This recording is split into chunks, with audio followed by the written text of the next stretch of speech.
Assalamualaikum dan apa khabar semua saudara dan saudari sihatku sekalian. Hari ini saya akan kongsikan dengan anda tips macam mana nak buat bahu anda kelihatan lebih lebar daripada biasa. Apa yang korang kena buat? Saksikan. Sebenarnya tak ada senaman yang special, tak ada senaman yang spesifik yang boleh korang buat untuk lebarkan bahu korang.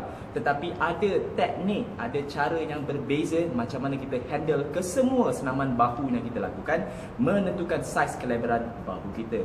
Hari ini saya akan kongsikan dengan anda macam mana nak buat dua senaman bahu yang biasa kita buat untuk shoulder kita, tapi kita ubah sedikit cara kendalikannya, cara teknik dia, menentukan saiz bahu kita lebih lebar atau tidak.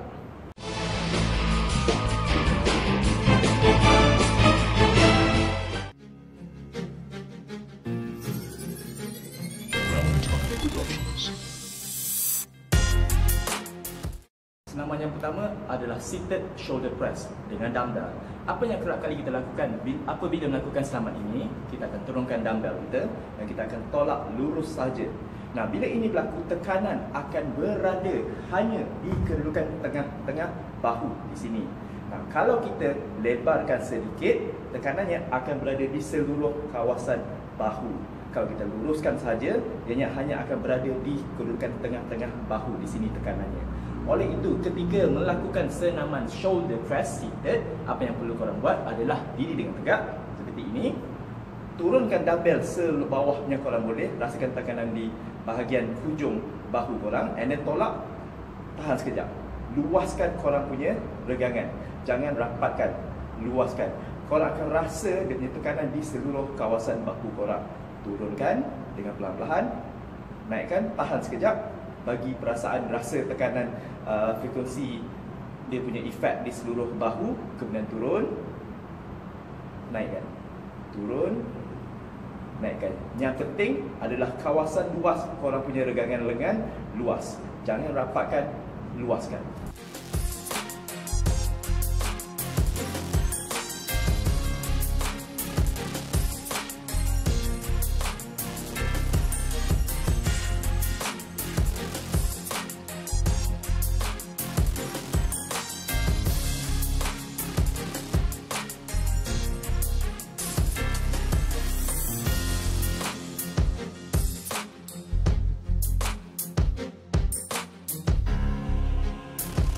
Alright, senaman yang kedua adalah side shoulder lateral raise. Apa yang kita kerap kali lakukan ketika melakukan senaman ni ialah kita lakukan daripada bawah dan kita naikkan lengan kita. Ini yang kita biasa lakukan. Tapi hari ni apa yang saya minta anda lakukan untuk buat bahu anda kelihatan lebih lebar, lebih cantik adalah kita hanya akan turunkan separuh saja, iaitu 45 darjah. Kemudian naik semula kepada 90 darjah. Contoh, ini apa yang biasa kita lakukan daripada bawah. Naikkan lengan, tahan, turun bawah. And then naikkan lengan, tahan, and then turun bawah. Perasan tak bila korang turunkan bawah, korang punya shoulder sedang berehat? Betul tak? Bila ini berlaku, kita kurangkan kesan efektif terhadap menggunakan senaman tu terhadap shoulder kita. So apa yang korang boleh buat adalah turunkan sedikit 45 darjah, and then naikkan semula, tahan sekejap, turun.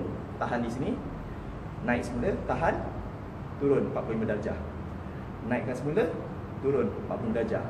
Itu yang pertama. Dan yang kedua, ketika melakukan senaman ni, apa yang kita biasa lakukan adalah kita rehatkan bahu kita. Bila kita relax, kita angkat pun, kita fokus angkat lengan saja. Perasan tak, saya punya bahu kelihatan lurus saja dengan lengan saya. Nah, apa yang korang boleh buat untuk dapat kesan yang lebih banyak daripada senaman ni ialah cuba angkat bahu sekali ketika melakukan senaman. Ini contoh, tidak mengangkat bahu. Nampak bahu saya relax saja sebenarnya, tapi ini contoh mengangkat bahu. Nampak tak saya punya bahu bergerak dahulu sebelum lengan saya? Turun bawah, bahu gerak dulu sebelum lengan. Relax, turun bawah, bahu angkat dulu sebelum lengan. Bila korang lakukan begini, kesannya lebih efektif dan korang akan dapat saiz bentuk shoulder bahu yang korang mahu dan lebih cepat.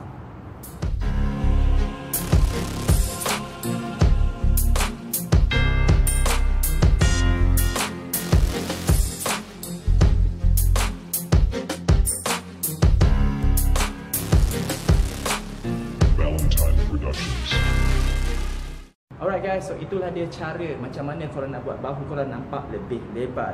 Sebagai peringatan, saya ingatkan lagi sekali, Janganlah fikir bahawa ada senaman yang special, ada senaman yang spesifik, ada senaman yang pelik-pelik yang korang kena buat untuk buat bahu korang nampak lebih lebar daripada biasa. Apa yang korang kena buat adalah ubah sedikit teknik cara korang lakukan senaman-senaman bahu, shoulder korang. Itu sahaja. Lebih lebar cara korang buat senaman tu, lebih lebarlah bahu korang. Tapi ingat, lakukanlah dengan cara yang selamat, buatlah apa yang betul. Okay guys, selamat mencuba. Yeah.